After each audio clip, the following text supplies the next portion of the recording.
Terima kasih kerana telah menonton channel ini. Jangan lupa untuk mempertimbangkan tekan butang subscribe dan tekan butang lonceng untuk mendapatkan isu terkini. Selamat petang, salam sejahtera. Isu hangat petang ini, selepas Najib, Kunan dan Isa Samad dijatuh hukuman, giliran siapa pula selepas ini? Berita sepenuhnya. Selepas bekas Perdana Menteri Datuk Seri Najib Tun Razak dan bekas Menteri Wilayah Persekutuan Datuk Seri Tengku Adnan Tengku Mansor didapati bersalah atas pertuduhan salah guna kuasa dan rasuah, Mahkamah Tinggi Kuala Lumpur pada Rabu sekali lagi menjadi tumpuan apabila mengumumkan bekas pengerusi Felda Tan Sri Muhammad Isa Abdul Samad bersalah atas pertuduhan kes rasuah RM3.09 juta. Antara kes Mahkamah Berprofil Tinggi lain yang dibawa ke Mahkamah Kuala Lumpur ialah pada 3 Februari ini. Ia melibatkan perbicaraan kes rasuah RM2.8 juta melibatkan ahli parlimen Kinabatangan Datuk Seri Bung Mukhtar Radin dan istrinya Datin Seri Zizi Izzati Abdul Samad yang sepatutnya berlangsung pada Selasa ditangguhkan selepas saksi perbicaraan dilaporkan tidak sehat. Pada 3 Mac tahun lalu, Bung Mukhtar 61 mengaku tidak bersalah atas 2 pertuduhan menerima rasuah sejumlah RM2.2 juta dan RM262.500 sebagai dorongan mendapatkan kelulusan Velcra untuk membuat pelaburan RM150 juta dalam unit amanah public mutual. Selain itu, dalam bulan yang sama yaitu 8 Februari dijangka berlangsung sebutan kes bagi ahli parlimen Baling Datuk Seri Abdul Aziz Abdul Rahim dan abangnya Datuk Abdul Latif. Abdul Aziz didakwa secara rasuah menerima wang tunai berjumlah RM8 juta, 4 juta daripada Muhammad Redwan Mohanan Abdullah yang juga pengarah syarikat menuju asas Sendirian Berhad sebagai upah membantu syarikat itu mendapatkan projek pembinaan jalan secara tender terhad daripada Kementerian Kerja Raya. Pertuduhan dibuat mengikut Seksyen 16E dalam kurungan E Akta Suruhanjaya Pencegahan Rasuah Malaysia SPRM 2009 dan Seksyen 4 dalam kurungan 1 kurungan B Akta Pencegahan Pengubahan Wang Haram, Pencegahan Pembiayaan Keganasan dan Hasil daripada Aktiviti Haram 2001. Sementara itu, 2 hari selepas itu yaitu 10 Februari ini akan berlangsung penghujahan secara lisan bagi kes isteri Najib Datin Sri Rosma Mansur yang berdepan pertuduhan rasuah berhubung projek solar hibrid untuk sekolah luar bandar di Sarawak. Mahkamah menetapkan tarikh itu sebelum memutuskan sama ada Rosma 70 tahun dibebaskan daripada pertuduhan atau diperintahkan untuk membela diri. Najib sekali lagi akan hadir di Mahkamah Tinggi Kuala Lumpur bagi perbicaraan kes meminda laporan audit 1 Malaysia Development Berhad 1 MDB bersama bekas Ketua Pegawai Eksekutifnya Arul Kandasamy.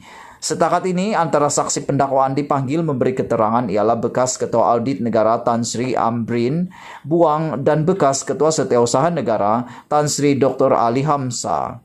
Seorang lagi pemimpin UMNO yang hadir ke Mahkamah Kuala Lumpur pada 22 Februari ini ialah bekas Timbalan Perdana Menteri Datuk Seri Dr. Ahmad Zahid Hamidi.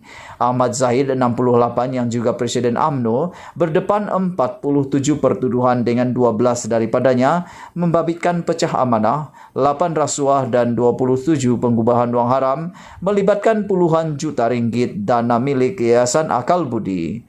Pihak pendakwaan dijadwalkan memanggil Pegawai Penyiasat Suruhanjaya Pencegahan Rasuah Malaysia Fairul Rafiq Hamiruddin untuk memberi keterangan pada perbicaraan akan datang. Pada 12 April depan, beliau dijadwalkan untuk menghadiri kes membabitkan 40 pertuduhan berhubung sistem visa luar negara VLN.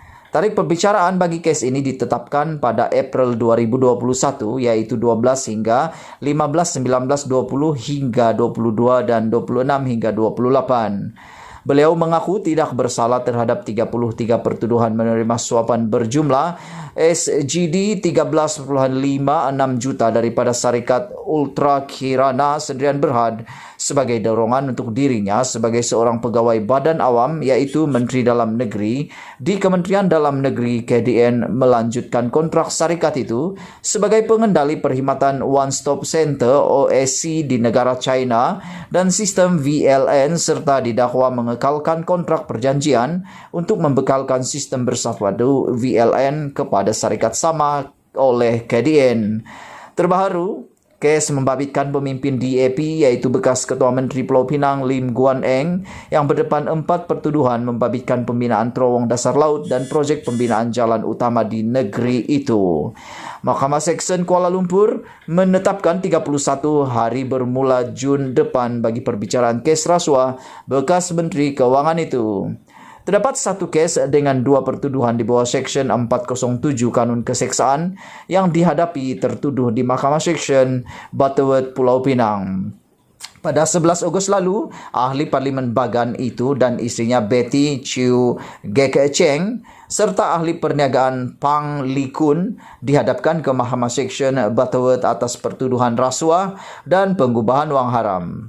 Pada 5 Julai depan, perbicaraan ahli Parlimen Pontian Datuk Seri Ahmad Maslan akan hadir di Mahkamah Seksyen Kuala Lumpur atas 2 tuduhan gagal mengisytiharkan RM 2 juta wang yang diterima daripada Najib dan memberi pernyataan palsu akan berlangsung Julai depan.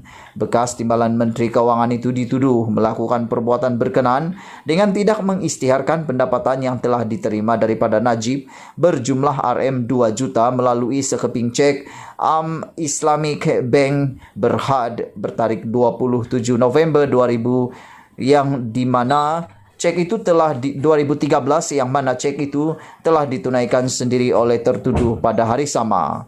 Seorang lagi bekas pengurusi Felda, Tan Sri Sahrir Abdul Samad yang didakwa gagal mengisytiharkan RM 1 juta yang diterima daripada Najib kepada Lembaga Hasil Dalam Negeri LHDN, memohon supaya Hakim Mahkamah Tinggi Muhammad Nazlan Muhammad Ghazali menarik diri daripada mendengar permohonannya bagi memindahkan kes dari Mahkamah Seksyen ke Mahkamah Tinggi Kuala Lumpur.